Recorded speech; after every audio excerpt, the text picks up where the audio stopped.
saat sholat subuh, biasanya safnya paling banyak berapa saf? Itu di tempat antum, tempat saya enggak. Misal, ya, misal. Tapi umumnya, kadang-kadang 1, 2, ya. Kadang imamnya masuk sendiri, tunggu, gitu kan? Sekomat sendiri, sholat sendiri, pulang lagi sendirian, ya. Dalam keadaan sendirian itu, kasat matanya, kelihatannya nggak ada orang. Tapi bahasa hadisnya, itu malaikat sedang berkerumun. Saya datang bawa uang 1 miliar untuk saya kasih ke orang yang ada di masjid. Masya Allah. Kalau yang ada di masjid 20 orang, berarti masing-masing menerima berapa? Ya? 50 juta masing-masing. Kalau cuma ada 10 orang, menerimanya berapa? 100 juta. Kalau cuma seorang, dapatnya berapa? Berbahagialah imam masjid yang sendirian ke masjid, ada di masjid, itu semua keberkahan masjid diberikan untuk dia sendirian. Yang lain gak dapat. Ya. Maka yakinlah saat kita ke masjid itu, kata Nabi, wa tajtami'u malaika. Malaikatnya banyak, bukan cuma 1. Datang banyak. Masya Allah. Gak tanggung-tanggung, malaikatul lail yang tugas malam dengan malaikatul nahar yang tugas siang itu kumpul, mendekat kepadanya. Kalau malaikat sudah kumpul, Masya Allah, itu kemungkinan cuma 2. Kalau tidak mengaminkan doa, memohonkan istighfar kepada Allah, cuma 2. Makanya Anda rugi, kehilangan sholat subuh berjamaah, kehilangan sholat subuh, itu Masya Allah, Anda kehilangan istighfar yang disampaikan malaikat, plus permohonan doa untuk mengabulkan apa yang Anda sampaikan. Ya. Saya beri contoh begini, ini nyata ya, ta'lim pun, Anda ikut ta'lim sekarang, ya. Itu disebut oleh hadisnya, malaikat langsung mengikuti, membentangkan sayapnya, memberikan ridha. Disebut di 3 kitab hadis utama. Di hadis Muslim nomor hadis 1389, At-Tirmidzi nomor hadis 2862, kemudian di Ibnu Majah nomor hadis 219. Perhatikan kalimatnya. Ini boleh Anda praktekkan ya, dan sering saya sampaikan. Wa innal malaikata, dan setiap penuntut ilmu mau berangkat sampai dia nanti pulang lagi, itu malaikat membentangkan sayapnya. Ridwan li talibil ilmi, memberikan ridha bagi para penuntut ilmu. Saya tadi sampaikan kalau malaikat sudah turun memberikan ridhonya, 1 di antara 2, mengaminkan doa. Ini saya mau cerita, saya tidak tahu ikhwah kita datang tidak ya hari ini. Hari Sabtu yang lalu, malam Sabtu tepatnya, kami undang untuk cerita. Ada di antara jemaah kita yang rajin ikut ta'lim, bergabung bersama kita semua. Masya Allah, 1 kali saya menerangkan tentang manasik haji. Manasik haji. Kita beli miniatur Ka'bahnya di Masjid Al-Ihsan di PTM, kemudian kita lakukan ta'lim. Itu beliau saat tepat proses tawaf, latihan tawaf, sa'i, begitu melihat Ka'bah itu berdoa. Yang lainnya rekam, foto, lihat, catat, ini tidak. Beliau menangis, dalam tangisannya bermohon kepada Allah, dalam sepinya, gak perlu orang tahu. Ya Allah, ya Allah, saya tidak tahu bisa haji atau tidak, saya tidak punya tabungan, saya tidak punya materi dan sebagainya. Menangis, melihat seakan-akan saya ada di Ka'bah, minta kepada Allah. Ternyata itu sampai ke arsy itu. Masya Allah, sampai kepada Allah, diaminkan oleh malaikat. Pulang dari situ dibacakan ayat haji, dibacakan. Qadar Allah, seminggu sebelum ditutup pemberangkatan haji, itu tiba-tiba datang orang. Allah kirimkan pada seseorang, berangkat dia, itu disampaikan. Mana Pak paspornya katanya?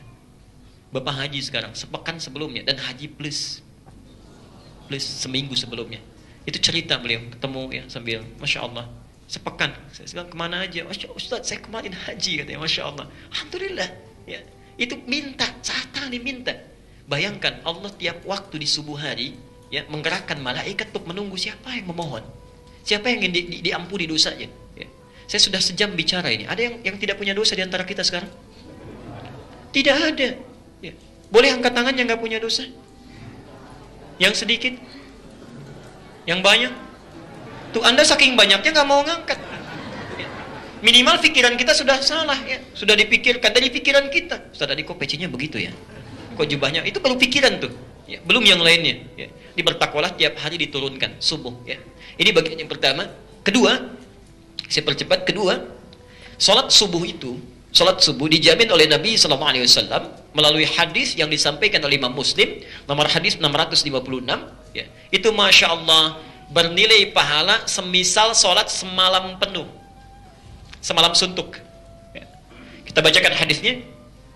Man shallal isya fi jama'atin Ya, siapa yang menunaikan salat isya secara berjamaah, faka'annama qama nisfal laili. Maka seakan-akan dia mendapatkan pahala seperti salat setengah malam. Setengah malam, ya. Kalau malam itu misal ada 12 jam misal saja, maka dia dapat pahala seperti salat 6 jam berturut-turut. Tapi salat isyanya berjamaah, bukan sendirian. Ya. Maka Anda rugi kalau semalam Anda diberikan pahala dapat setengah malam dengan salat isya berjamaah, Anda tinggalkan, Anda kehilangan itu. Ayo, yang merasa tadi masih punya banyak dosa, cari amalan untuk menyeimbangkan.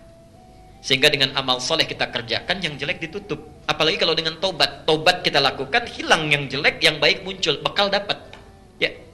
Makanya kata para ulama, jika Anda tidak mampu berlomba dengan orang soleh memperbanyak kebaikan, setidaknya berlombalah dengan para pendosa untuk banyak beristighfar dan bertobat kepada Allah Subhanahu wa taala. Itu rumusnya. Ya. Tapi yang paling menarik, wa man shallas subha fi jama'atin faka'annama shallal laila kullahu. Siapa yang menunaikan salat subuh berjamaah, syaratnya berjamaah, maka seakan-akan dia mendapatkan pahala salat semalam suntuk. Semalam suntuk, Masya Allah. Ayo, ketinggalan rugi Anda, tinggalan rugi. Ya. Bisa ada yang salat semalam suntuk, salat terus gitu. Ya. Kalau Anda gak bisa, setidaknya jangan tinggalkan subuh berjamaah, sayang. Nah, kelihatannya nggak sekarang. Ingat ya, kalau ibadah itu pandangannya iman. Ya. Kalau dunia itu ilmu. Jangan ditukar ya, jangan ditukar. Misal, ini apa? Spidol. Ya, ini spidol, ini gelas, ini teh. Nah, kenapa bisa kita simpulkan ilmu? Ilmu. Sesuatu yang nampak dalam pandangan seketika dibuktikan itu ilmu namanya. Sesuatu yang belum tampak tapi diyakini itu iman namanya. Iman nanti pembuktiannya di akhirat. Kalau ada dunia cuma panjar saja, ya. Cuma panjar saja. Ya. Maka maaf, nanti bisa kelihatan besok siapa yang menyesal, siapa yang tertunduk menangis. Ya. Ayo perbanyak, kalau sudah paham banyak kesalahannya, tutupi dengan amal soleh. Perbanyak. Kita percepat. Ya. Salat subuh dijamin oleh Rasulullah SAW sebagai satu amalan, ya. Satu amalan yang disebut Nabi langsung mengantarkan ke surga. Ya, mengantarkan ke surga. Dan kalau diteruskan menjadi hijab dari neraka. Ya, jadi mengantarkan ke surga, hijab dari neraka. Nanti kita lihat cara membaca hadisnya ya. Cara membaca hadisnya. Ada di Al-Bukhari nomor hadis 574 dan Muslim nomor hadis 635. Saya bacakan hadisnya. Man shallal bardaini, siapa yang konsisten menunaikan salat saat datangnya dua dingin, ya, barat itu dingin. Kalau yang dingin biasanya kapan waktunya? Subuh. Ya. Awal pagi dengan akhir siang kan? Kalau di Timur Tengah itu mulai dingin itu datang awal subuh dengan asar. Menjelang maghrib. Itu mulai dingin. Ya. Kayaknya Anda kalau umrah ke Madinah, sholat menjelang maghrib kan sudah berbeda ya? Cuacanya sudah masuk mulai agak dingin. Nah itu bardaini. Bardaini itu subuh dengan asar. Kata Nabi, orang yang konsisten menunaikan sholat subuh dan asar, dakhalal jannah. Dijamin oleh Allah masuk surga dia. Masuk surga. Masya Allah. Masuk surga. Gak main-main. Ya. Tapi ini mesti ditafsirkan ya. Nanti orang salah menyimpulkan. Oh kalau begitu saya sholat subuh aja sama sholat asar kan. Kan pasti masuk surga. Nah itu gak tepat. Tidak tepat. Maksudnya begini. Maksudnya Bapak Ibu sekalian, kalau matahari terbit itu kapan? Pagi kan? Mulai dari subuh cahayanya terpancar kan? Ya, mulai dia naik sampai tiba sampai dia terbit. Nah, kalau terbenam kapan? Mulai menjelang asar sampai maghrib kan? Dulu orang-orang Majusi itu kalau ingin beraktivitas, dia mulai memasrahkan, minta, bertawakal pada Tuhannya, benda-benda langit khususnya matahari. Di sebelum terbit mereka sudah menghadap ke matahari. Ya, subuh sudah minta kepada benda, mohon ditunjukkan, dimudahkan dan sebagainya. Begitu tenggelam, minta lagi supaya diberikan keberkahan. Maksud hadis ini bukan sekedar sholat. Tapi orang-orang Islam itu bedanya dengan non-muslim, sebelum beraktivitas, saya ulang, sebelum beraktivitas, maka dia menghadap Tuhannya bukan benda, bukan macam-macam. Jadi orang Islam itu kerjanya bukan motif karena benda, bukan mengagungkan karena jabatan, bukan karena penghasilan, tapi dia berangkat menghadap kepada Allah meminta kemudahan dalam pekerjaannya.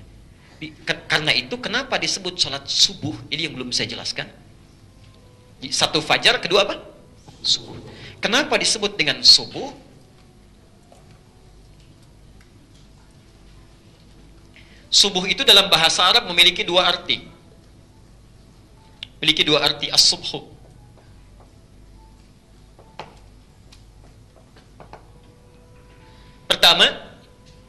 Pertama, rencana yang sudah disiapkan, ya, rencana yang matang yang sudah disiapkan. Ya. Karena itu kalau sudah punya rencana disebut dengan asbah. Kaifa asbahta? Bagaimana keadaanmu pagi ini? Punya rencana apa? Ya, gambaran apa? Ya. Salatnya disebut dengan salat subuh, seakan-akan memberikan pesan kepada kita. Maaf, bedanya muslim dengan non-muslim itu, saat dia bangun dari tidurnya, menghadap Allah, bertawakal, minta petunjuk, dia pun sudah siap dengan rencana-rencana aktivitas yang akan dijalani di hari itu.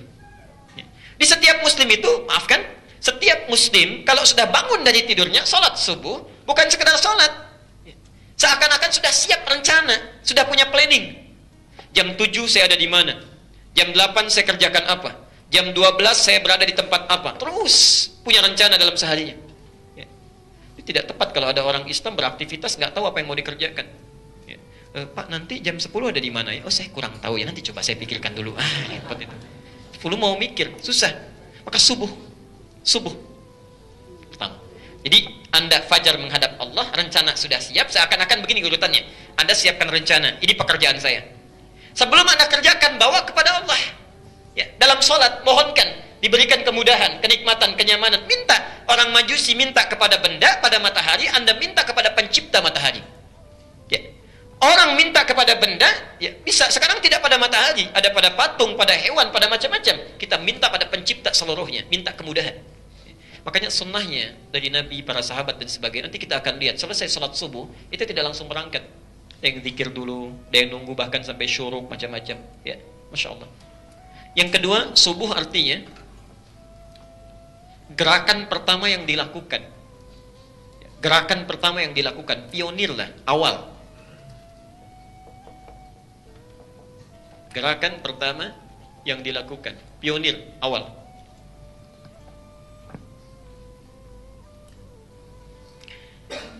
As-subhu. Quran surah ke-81 ayat 18. Was-subhi idza tanaffas. Dan demi waktu subuh ketika matahari mulai bernafas. Nafas itu maksudnya redup, ini bahasa kiasan, ya. Redup mulai tarik. Di matahari seakan-akan istirahat, malam lalu mulai menarik, bernafas, mengeluarkan sinarnya, subuh, ya. Ada pesan di sini, maaf, ada pesan. Orang-orang Islam tuh bedanya dengan non-muslim. Begitu bangun dari tidurnya, rencana siap, dan jadilah orang yang pionir mengerjakan kebaikan pertama kali. Jangan keduluan. Ya. Ada taklim, cepat datang di awal. Ya. Ada peluang, cepat kejar. Pekerjaan yang baik, cepat kejar. Lakukan, datang di awal. Orang-orang yang selalu datang lebih dini itu cepat mendapat kebaikan dengan yang terlambat. Ya. Ini pesannya. Awas, hati-hati, sholat subuhnya rajin, tapi kalau lihat peluang selalu terlambat. Itu bukan aplikatif subuh itu. Subuhnya nggak pernah ketinggalan, tapi kerjanya terlambat. Ya, dapat proyek yang bagus terlambat. Ya, pekerjaan selalu tertunda. Nah, itu bukan subuh namanya. Jadi kita sudah punya rencana, siapkan, minta kemudahan pada Allah, dan datang lebih awal. Datang lebih awal. Ya, itu poinnya. Nah, orang-orang yang menjaga itu, jadi berangkat minta kepada Allah kemudahan, pulang pas asar kan rata-rata. Anda kalau pulang kerja jam berapa? Jam 4, jam 5 kan asar itu. Asar. Maka dia kembali menunaikan salat asar, menghadap kepada Allah, menyerahkan semua ikhtiarnya. Non-muslim datang menyerahkan kepada apa yang dia sembah. Ada yang menyembah matahari, dia menghadap pada matahari. Anda kembali kepada Allah. Makanya pada para ayah, saya agak cerewet di sini. Mohon maaf Pak ya, mohon sebesar-besarnya. Kalau tempat tinggal Anda dekat dengan masjid, usahakan sebelum pulang ke rumah mampir ke masjid. Selesai kerja, salat 2 rakaat tahiyatul masjid. Kemudian Anda mohonkan kepada Allah, sampaikan, ya Allah, hamba telah berikhtiar. Engkau berikan nikmat tangan, hamba kerjakan pada yang halal. Engkau berikan nikmat kaki, hamba langkahkan pada yang halal. Semua hamba kerjakan karenamu ya Rabbal Alamin. Kalau dengan semua ini Engkau bisa mudahkan hidup kami ya Allah, maka mohon turunkan rezeki yang halal. Berikan keberkahan, minta. Yang di rumah nggak usah tahu. Dan nggak usah SMS dulu, mah papa mau ke masjid dulu ya. Anak-anak harus bikin status lagi, sedang di masjid misalnya. Repot itu. Nggak usah. Minta. Itu begitu turun ke enak itu. Nggak percaya silahkan Pak.